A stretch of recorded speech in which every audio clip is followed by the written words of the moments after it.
Ada seseorang bekerja di tempat yang haram, jelas ini haram deh, dan dia akui ini haram, tapi dia nggak mau keluar. Kenapa dia nggak mau keluar?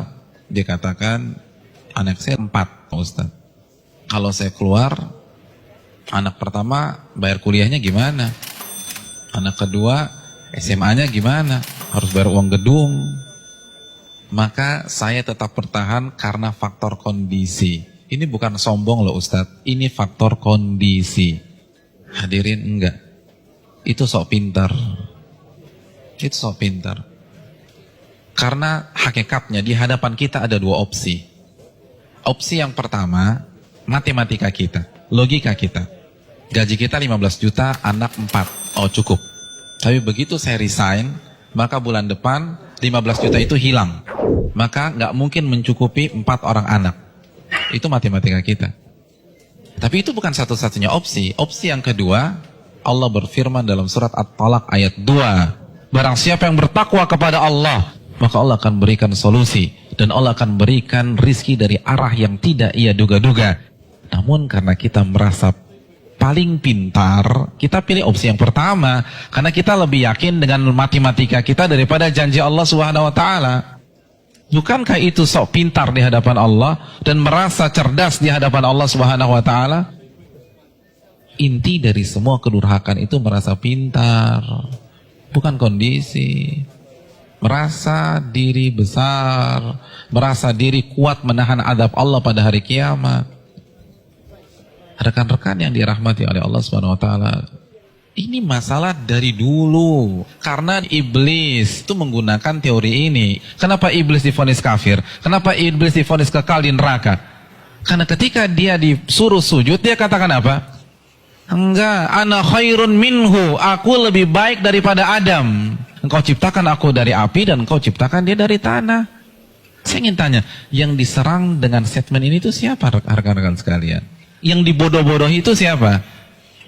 Allah, bukan Adam. Apa maksudnya? Ulama mengatakan maksudnya, ya Allah, engkau perintahkan aku sujud kepada Adam, sedangkan dia dari tanah dan aku dari api. Ini perintah yang tidak masuk akal, gitulah. Ini perintah yang bodoh. Kalau bahasa Arab, ini nggak worth it banget nih Allah, gitu loh. Makanya kan Allah langsung habisi dia. Aba wastakbara wa kana minal kafirin. Ini bukan hanya semata-mata sujud, hadirin. Ini lebih besar dari itu. Nah begitu juga dengan orang yang banyak maksiat sekarang. Ya nggak mungkin lah ada orang mengatakan ngaku muslim gue lebih pintar dari Allah. Enggak lah. Tapi dengan cara dia membantah ayat Allah, menolak hadis Nabi, itu kan rasa pintar. Merasa pintar. Akhirnya dibantah, dijawab. Hadirin, simpel aja, saya kasih 2 contoh dalam masalah ini. Asy-Syu'ara ayat 61, ini jelas. Ketika Allah perintahkan Nabi Musa untuk lari, untuk keluar dari Mesir. Lalu apa yang terjadi? Dan ketika kedua kelompok itu sudah saling melihat, Fir'aun sudah melihat Nabi Musa di hadapannya, dan Musa kalau menoleh sudah melihat Fir'aun. Innal mudrakun. Maka sebagian pengikut Nabi Musa itu mengatakan kita akan tertangkap. Kita akan tertangkap. Kenapa? Depan laut merah, belakang Fir'aun. Logika main, ketangkap. Matematika main, ketangkap. Lalu apa kata Nabi Musa? Qala kalla, bukan begitu. Inna ma'iya rabbi sayahdin. Sesungguhnya Allah bersamaku dan Allah akan memberikan petunjuk. Maka setelah Nabi Musa berbicara demikian, baru Allah wahyukan anidrib bi'asakal bahra fanfalaqa. Pukulkanlah tongkatmu ke permukaan laut, maka laut pun akan terbelah. Ada 2 sikap yang kontradiksi. Yang satu begitu melihat kondisi real di lapangan, langsung menggunakan akalnya. Kita ketangkep nih. Tapi Nabi Musa enggak. Beliau merasa bodoh di hadapan Allah. Maka beliau tidak menggunakan pemikirannya, tidak menggunakan logikanya, tidak menggunakan matematikanya. Nabi Musa lebih percaya dengan janji Allah, in tansurullah yansurkum. Jika kalian menolong agama Allah, Allah akan tolong kalian.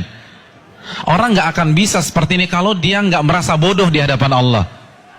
Hadirin, saya ingin bertanya, pengikut Nabi Musa itu siapa sih? Bani Israel. Bani Israel itu bodoh atau pintar? Pintar. Dan Nabi Musa adalah anak bangsa Bani Israel yang tercerdas pada saat itu. Yang satu merasa bodoh, yang satu merasa pintar. Dan yang benar adalah yang merasa bodoh di hadapan Allah. Ternyata seluruh analisa, prediksi yang diucapkan oleh seluruh orang-orang yang mengatakan kita akan ketangkap salah semua. Bukankah itu pelajaran bagi kita? Bukan berarti kita nggak boleh menggunakan akal sehat, enggak. Tapi kalau sudah berhadapan dengan perintah yang jelas, larangan yang jelas, merasa bodohlah di hadapan Allah. Jangan kritik, nggak mungkin Ustaz. Ini nggak make sense nih Ustaz. Ini nggak dapat hitung-hitungannya. Tuh Anda baru lagi merasa pintar. Emangnya Allah nggak bisa mengkayakan Anda dari jalan-jalan yang Anda nggak duga? Contoh yang terakhir, jelas-jelas surat As-Saffat ayat 102. Perintah jelas. Allah perintahkan Nabi Ibrahim untuk menyembelih putranya. Lalu Nabi Ibrahim lakukan hal tersebut. Kita sudah bahas. Hadirin yang dirahmati oleh Allah Subhanahu wa taala. Nabi Ibrahim kenapa tetap menyembelih putranya? Karena merasa diri bodoh di hadapan Allah. Karena kalau pakai matematika dan logika, itu jelas sudah nggak boleh disembelih. Wong orang terbaik kok. Beliau akan komplain, kalau beliau merasa pintar saja, beliau akan komplain, kenapa anak saya disembelih? Saya kan manusia terbaik di sini. Harusnya kan anak saya sekolah di sekolah internasional, ya Allah, kenapa justru disembelih? Kan begitu logikanya. Tapi tidak, beliau merasa diri bodoh sehingga lebih percaya terhadap perintah Allah daripada logikanya sendiri. Ada yang berani meragukan kecerdasan Ibrahim?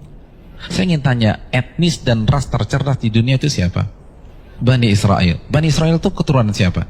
Nabi Ibrahim dari Ishak. Jadi ini bapaknya kecerdasan. Tapi ketika berhadapan dengan perintah yang tegas, larangan yang tegas, udah sami'na wa ta'na. Lalu kita yang gak cerdas-cerdas begini, berani debat Allah, berani mengatakan ini nggak benar, ini keliru, hitungan saya nggak dapat. Kalau begitu kita makan apa? Allahu Akbar. Janganlah kalian mati kecuali kalian menjadi seorang muslim, pribadi yang menyerah kepada Allah.